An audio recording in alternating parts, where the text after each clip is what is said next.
से जानेंगे भी कौन कौन से स्टॉक हैं जहां पर वो तेजी देख रहे हैं, मंदी देख रहे हैं। लेकिन उससे पहले एक मैनेजमेंट हमारे साथ मौजूद है। आईजीएल के नंबर्स आए हैं और नंबर्स के बाद बातचीत करने के लिए कंपनी के एमडी AK जाना साहब हमारे साथ बातचीत करने के लिए मौजूद भी हैं। नंबर्स की अगर बात की जाए तो रेवेन्यूज फ्रंट पर तो मोरलेस फ्लैट स्टोन पे आंकड़ा आया, लेकिन हाँ, अगर बिटवीन द लाइंस देखेंगे तो आंकड़े काफ़ी साउंड थे, स्पेशली वॉल्यूम वाला पार्ट जो कि अनुमान से कहीं ज़्यादा बेहतर इस तिमाही के अंदर आता हुआ दिखाई पड़ा है। जाना साहब नमस्कार, स्वागत है आपका कार्यक्रम में। आज बहुत स्ट्रॉन्ग मार्केट ने रिएक्शन दिया है कंपनी के नंबर्स के ऊपर। सबसे पहले तो कैसा मान लेके चले हम, ये तिमाही जो रही Q4 कैसी रही, और दूसरा इन आंकड़ों के बाद या वॉल्यूम के आंकड़े अनुमान से बेहतर आने के बाद क्या आउटलुक मान के चलें Q1 के लिए? हेलो दोस्तों, अगर आप अपना पैसा शेयर मार्केट में इन्वेस्ट करके लाखों रुपए कमाना चाहते हैं तो आज ही आप स्टॉक के साथ जुड़कर अपना डीमैट अकाउंट आप बिल्कुल फ्री में ओपन कर सकते हैं, जहां पर आपका ब्रोकरेज चार्जेस बिल्कुल ना के बराबर लगता है। ब्रोकरेज लगता है तो सिर्फ इंट्राडे ट्रेड में, वह भी सिर्फ 20 रुपये। तो आज ही आप स्टॉक के साथ में जुड़ सकते हैं, लिंक डिस्क्रिप्शन में है, क्लिक करें और अकाउंट ओपन कराएं। देखिए, जहां तक Q4 की सवाल है, it was beyond our expectations, क्योंकि जो अगर major sector is the CNG हम लोग करीब करीब 39 to 40 lakhs kg per day हमने सेल किया है, जो कि एवरेज लास्ट ईयर का देखेंगे वो करीब करीब 34 lakhs पर kg था। तो CNG वॉल्यूम, अच्छा, ये जो CNG वॉल्यूम है, क्योंकि हमारे टोटल बिजनेस की आप कह सकते हैं कि 70% CNG वॉल्यूम है, और इस पर्टिकुलर सेक्टर पे अगर देखेंगे, स्कूल और रेस्टोरेंट, देन होटल, ये सब तो बंद था। स्कूल तो थ्रू आउट द ईयर ही बंद था, और ये IT सेक्टर वो लोग सब वर्क फ्रॉम होम कर रहे हैं। तो ट्रांसपोर्टेशन जो ओला उबर था, फ्लीट ऑपरेटर, वो भी करीब करीब 30-40% में चल रहे थे। अगर देखूं ये वाला सेक्टर का, अगर मैं पुट टुगेदर लेता हूँ, ये करीब करीब 15% के आसपास मेरा CNG सेल ऑक्युपाई करता है। ये नहीं 15% आने के बावजूद भी करीब 12% इंक्रीज हुआ है। तो 12 और प्लस 15 में ऐड करता हूं तो ये मेरा करीब करीब 20-22% से ऊपर आपका वॉल्यूम, तो अगर स्कूल अगर नॉर्मली से अगर अटेंड कर लेता हूं तो वॉल्यूम तो बढ़ जाएगा। अच्छा जाना साहब, जैसे आप कह रहे हैं कि लॉकडाउन का एक इम्पैक्ट रहा है, और ये बात सच भी है कि NCR में जो लॉकडाउन का एक्सटेंशन है वो काफ़ी लंबा था, बहुत लंबे समय तक ये चल रहा है, और इनफैक्ट अभी भी बहुत ज़्यादा उस पर कोई पिकअप आता हुआ नहीं देखने को मिला। तो क्या माने कि Q4 के इन आंकड़ों के बाद, जो कि आप सरप्राइज मान रहे हैं, क्या Q1 में वॉल्यूम को लेकर थोड़ा प्रेशर आएगा? सिचुएशन थोड़ी सी दबाव वहाँ पर देखने को मिल सकता है वॉल्यूम फ्रंट पे एटलीस्ट? देखिए, जहां तक इस पैंडेमिक की सवाल है, ये तो कोई प्रेडिक्ट तो कर ही नहीं सकता है कब क्या आएगा, है ना। और इस सेकेंड वेव जिस हिसाब से आए थे, बट मैं ये कहूँगा कि गवर्नमेंट हो, डिफरेंट एंटिटी हो, जिस हिसाब से काम किया है और सब मिल के हमने उसको इतना जल्दी, मतलब सक्सेस हुआ है हम लोग की। अब मैं ये कह सकता हूँ कि मेरे जो सेल है, जो वॉल्यूम सेल है, वो करीब करीब, मतलब पैंडेमिक सिचुएशन से पहले 6.4 था, वहां तक मैं पहुंच गया हूँ। तो अभी तक तो हम सेल कर रहे हैं कि 6.4 के आसपास हम अभी सेल कर रहे हैं, जो कि 6.45 हमारा प्री पेंडेमिक के पहले जो सिचुएशन था उस लेवल तक तो मैं पहुंच ही गया हूँ ये 10-15 दिन के अंदर।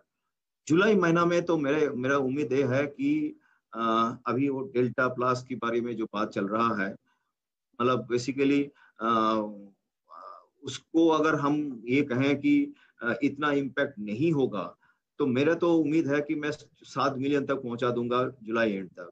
हमारे जो गैस सेल जो है 7 मिलियन पर डे हम सेल कर पाएंगे, मेरा टारगेट तो ये है।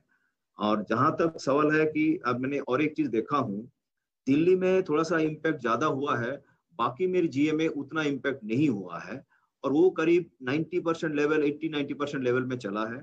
और हमारे नया GA में वॉल्यूम करीब करीब, मतलब पिछले साल से ये डबल हुआ है। तो एक्सपेक्ट कर रहा हूँ इस साल भी मैं अगर डबल करता हूँ तो मेरा वॉल्यूम जो ओवरऑल रहेगा 7 मिलियन 7 मिलियन से तो ऊपर ही रहेगा इस particular through out the year. मेरे एक्सपेक्टेशंस ये है। जी चलिए, बेहतर कहा आपने कि शायद प्री पेंडेमिक लेवल्स जो हैं वो हम अचीव तो कर ही चुके हैं, लेकिन उससे ऊपर एक्सीड करते हुए भी दिखाई पड़े। अच्छा जाना साहब, क्योंकि FY22 के लिए जो कंपनी का प्री प्लान्ड केपेक्स था, क्या कंपनी अभी भी उसके साथ स्टिक करेगी? मान के चलें कि वही प्री प्लान्ड केपेक्स को ही कंटिन्यू करेगा, या फिर कुछ रिवीजन हुआ है, आप उसमें फर्दर आप डाउन साइड देख रहे हैं? क्या क्या केपेक्स रहेगा FY22 के लिए? इस साल हमने प्लान जो किया है 21-22 की फाइनेंशियल ईयर, ये करीब करीब 2000 करोड़ की प्लान है हमारी। लास्ट ईयर पेंडेमिक के सिचुएशन के बावजूद भी हम लोग ने करीब 1000 करोड़ रुपया से ऊपर ही खर्च किया है। एंड इस बार हम लोग एग्रेसिवली जो 2000 की हमने जो प्लान किया है, उसका करीब अगर 60% जो मेरा एग्जिस्टिंग जीए में खर्च होगा और 40% न्यू जीए में खर्च करेंगे। करीब करीब 4 लाख डोमेस्टिक कनेक्शंस और 120 सीएनजी स्टेशन लगाने के लिए हम तत्पर हैं। और सारे जीए तो हमें गैसिफाइड हो गया एक्सेप्ट अजमेर। अजमेर में एक्सपेक्ट करता हूं कि सितंबर तक हम वहां पे भी गैस सेल करना चालू कर देंगे। इंफ्रास्ट्रक्चर हम काफी क्रिएट कर चुका हूं, और भी क्या करेंगे हम लोग, the moment the gas will come basically will be able to at least 1-1.5 lakh घर पे गैस में इमीडिएटली मैं बेसिकली क्या बोलता है कि मोनेटाइज कर सकता हूं। प्लस सीएनजी स्टेशन जितना हमने लगाया, अभी तो कैस्केड के माध्यम से वर्चुअल पाइपलाइन से सीएनजी हम लेके जाके सेल कर रहे हैं। पाइपलाइन के माध्यम से चला जाएगा तो मेरा कॉस्ट भी कम हो जाएगा, तो अर्निंग भी बढ़ेगा। तो मेरा ये कहना है कि अगले 4 साल में करीब करीब 8000 करोड़ की लागत है, और जो हमारे रेवेन्यू की टारगेट हमने रखा है कि 3 साल के अंदर करीब करीब 10,000 करोड़ की जो टर्नओवर लाना है, इसके लिए पूरा हम लोग ने प्लान बना के रखे हैं। अच्छा जाना साहब, जो नंबर्स कंपनी ने पोस्ट किए हैं, इन नंबर्स के बाद क्योंकि फर्स्ट हाफ अब जो शुरू हो रहा है, इसमें मार्जिन्स की पिक्चर कैसी देख रहे हैं, कंसीडरिंग क्रूड के movement, volumes, demand, lockdown, unlock, ये सब चीज़ों को अगर ध्यान मान के चलें तो किस तरह के मार्जिन की पिक्चर हम देख सकते हैं first half of next financial year? IGL की एक जो पॉलिसी है, हम अभी वॉल्यूम बढ़ाना चाह रहे हैं।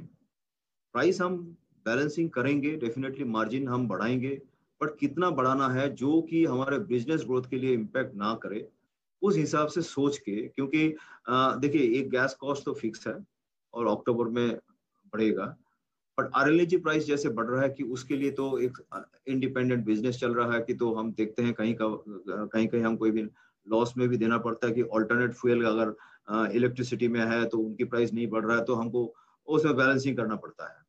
जहां तक डोमेस्टिक गैस की सवाल है, जो कि जिसके ऊपर आपका सीएनजी प्लस डोमेस्टिक सेल होता है, इस पर्टिकुलर सेक्टर में प्राइसिंग फॉर्मूला जो है कि देखिए 3-4 चीजें हैं, जो कि एक तो इनपुट गैस कॉस्ट है वो करीब करीब फिक्स्ड है, लेकिन उसमें क्या होता है कि कुछ पोर्शन हमको आरएलएनजी डालना पड़ता है, जिसकी प्राइस बढ़ता है तो हमको बढ़ाना पड़ता है प्राइस।